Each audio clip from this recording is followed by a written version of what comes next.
Hey everyone. So I was coming back from class and UTA has this thing called Sendsilencepacking. So they had backpacks like all over the lawn in front of the library, and each backpack had a picture on it with a little biography of a person who had committed suicide. And that was very eye-opening, and it brought me to tears because the point of that is to bring awareness to the problem of suicide, and that it's okay to reach out for help if you need it, because a lot of the time, if you're struggling with suicide, you feel alone and isolated, and you may not know how to ask for help, but help is the thing that you should be asking for, even though it's hard. So I kind of wanted to share my personal experience with this. So this past spring, and I'm gonna try not to cry because then you can't understand me when I'm crying. So this past spring was the most difficult time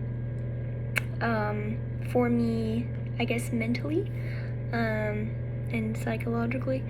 So I had been struggling a lot with my beliefs about God and about the Bible and stuff, and it was very, very frustrating, and I had a very strict view of how I viewed God and the Bible, and I was struggling a lot with that, and basically I felt like I was going to go to hell because I couldn't figure out what was true or not, and I felt like no matter what I believed, I was wrong, and that I couldn't do anything right, basically. So my belief system, the whole religion thing, that was a big issue for me because I felt distanced from God, and I felt like God wasn't listening to me when I prayed. So that was a big problem because, whenever you deal with something like mental health or suicidal thoughts or things, people, especially in the Christian church, are going to tell you to pray, or they're going to say that they're going to pray for you. And for me, that just made it worse because that was one of the problems I was having was with God. So if someone told me to pray, then that was not helpful. So anyways, that was one of the big problems. And another one of the big problems I had is I felt like no one cared about me because, now this is kind of my own mindset, I guess. When I would ask to hang out with someone, mainly my neighbors, because they're really the only ones I hung out with, they would be busy because they're in school, right? But I would take it personally that they didn't want to hang out with me. And so I was like, well, what's wrong with me? Why don't they want to hang out with me? Or if we would make plans and then they would ditch the plans and then not tell me why, I'd be like, well, why would they do that? I felt like I was annoying them, and no one wanted to hang out with me. And when I had left the previous church that I used to go to, I noticed that those people didn't really talk to me anymore. And so I felt like they didn't really care about me either.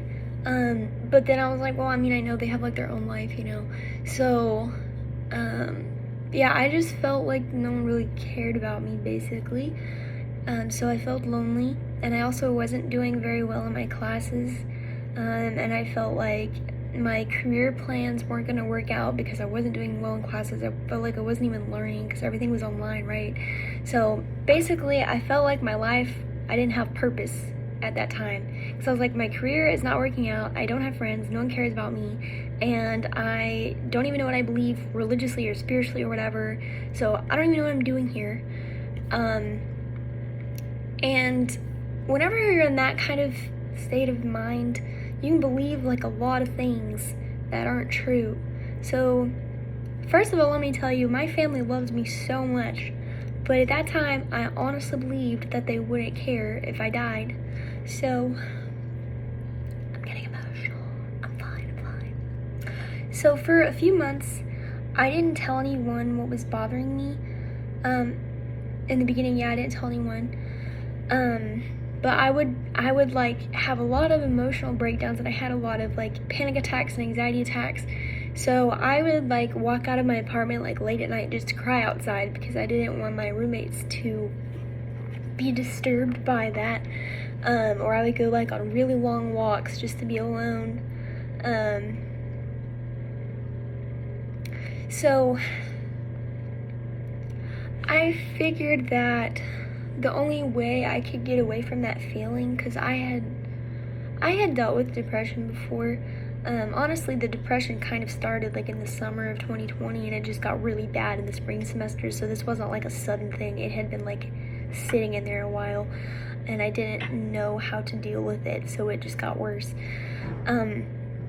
So I felt like the only way to get rid of all those negative feelings that I was having would be to die. So, I knew that if I killed myself, I would go to hell, so I was trying to think of ways that I could kill myself without killing myself, if that makes sense. Like putting myself in a bad situation where someone else would end up killing me, so it wouldn't be my fault. Or, I was trying to think of ways that I could kill myself, basically, and get away with it. So, there was one night I was gonna go to, I left everything in my apartment. This was in the spring. I can't remember exactly what night it was, but I left everything, my purse, my wallet, my phone, I left everything in my apartment, and I was gonna go kill myself that night. So I was gonna go to the lake, but since I left my phone, I'm directionally challenged. I didn't have a map and I didn't know how to get there. So I was driving and I came to a train stop, and the train was coming. And I was like, that would be so easy if I just go out there, like, it would kill me like that. And then I was like, okay, but if that doesn't work and I end up living somehow, I'm gonna be like really disabled, and then I would probably be even more miserable. So I was like, okay, I gotta figure out a different way. So I went and parked my van in a bunch of other cars in a place that I don't normally park on campus, so that no one would find me, is what I was hoping. And I had heard that if you sit in your car for a long time, that the fumes would kill you, so you fall asleep and then you die. So I locked my car, and I laid my seat back, and I just laid there crying, and my intention was to fall asleep and to die in my sleep. But the person that I was with at the time, he was actually in Arkansas that night, but he said he had like a bad feeling, and he came all the way back and he searched all over campus to find me, and he found me in my car, and he beat on the windows for a long time until I finally let him inside, and I told him like what was going on, and then basically he let me know that people did care about me, because he knew my family, and that I needed to get help. So I can't remember the next person I told. I think I told my dad next, and my dad was very understanding. My dad helped me a lot during that time. He would call me every night, even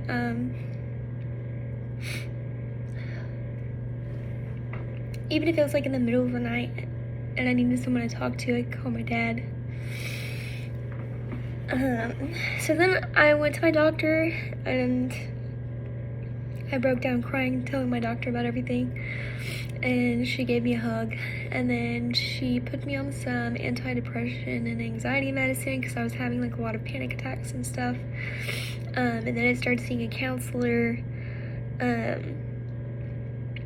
and I started opening up to more people, like my family. I realized during that time that my family is like the core of my life. I told my sister-in-law, and she listened. So, thank you, Kinsey. And she's like, if you need anything, like, you can tell me. So, I realized that I had a lot of people that cared about me. My family really loved me so much because, remember I said you believe a lot of lies if you're in a bad state of mind? So I really believed that no one would care about me. Like, one night I was thinking about it, and I was like, okay, if I killed myself, like, who would actually care? Like, maybe they would be sad for a little while, but then, like, they would get over it and move on with life. Like, who would actually, like, care if I did that? And I was like, my mom would probably care, I guess, because I was pretty close to my mom, right? And then I thought about it, I was like, yeah, my mom would actually really care, because I think I'm probably the closest to my mom, so I think that would really affect her. And then I thought about it some more, and I was like, actually my dad, he would probably really care too. And the more I thought about it, I was like, okay, these people actually do love me. They actually do really care about me. I was just believing like a lot of lies in my head. And the more that I was in my head, the worse it got. So really just speaking out to someone helped me so much. Like, speaking out to someone is the reason I went to my doctor. That's the reason I got a medication. That's the reason I started taking, going to see a counselor. And my dad, he helped me so much because he also has his own problems, but he goes to a therapist and he would tell me what his therapist told him. And so I can now say that I'm not suicidal, thank God. And I'm so thankful that I did not take my life. I just want to say thank you to all the people that showed that they cared about me. There was one night that I had told my neighbor, he's my boo now, but I had told him one night that I was struggling with that, and he told me not to do anything like dumb or not to do anything stupid because someone in his family had committed suicide and he didn't want that to happen to me. And he told me that he cared about me, and he was one of the people that I thought I annoyed. He was actually one of the people that I thought didn't want anything to do with me. Like, I felt like I always got on his nerves because, anyways, I'm not gonna get into that, but that night when he told me he cared about me, that actually meant a lot and that helped me a lot.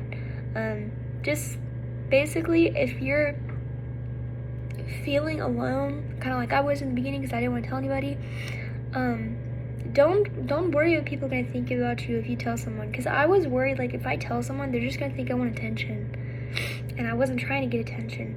So if you are feeling that way, don't worry about people thinking you're trying to get attention. You're not. It's okay to ask for help. So talk to your family, talk to someone, like if you have a best friend who's really close to you, talk to your doctor. That helps a lot. Yeah, by the way, I learned some good strategies to like help me if I feel anxious. So I started like journaling a lot and meditating. Meditating was so helpful for me. And I'm not on medication anymore, which makes me happy. I didn't want to have to rely on medicine. So yeah, I'm a lot better now. I'm not perfect, but I'm so much better now, and it's because I finally reached out to people and told them that I wanted help.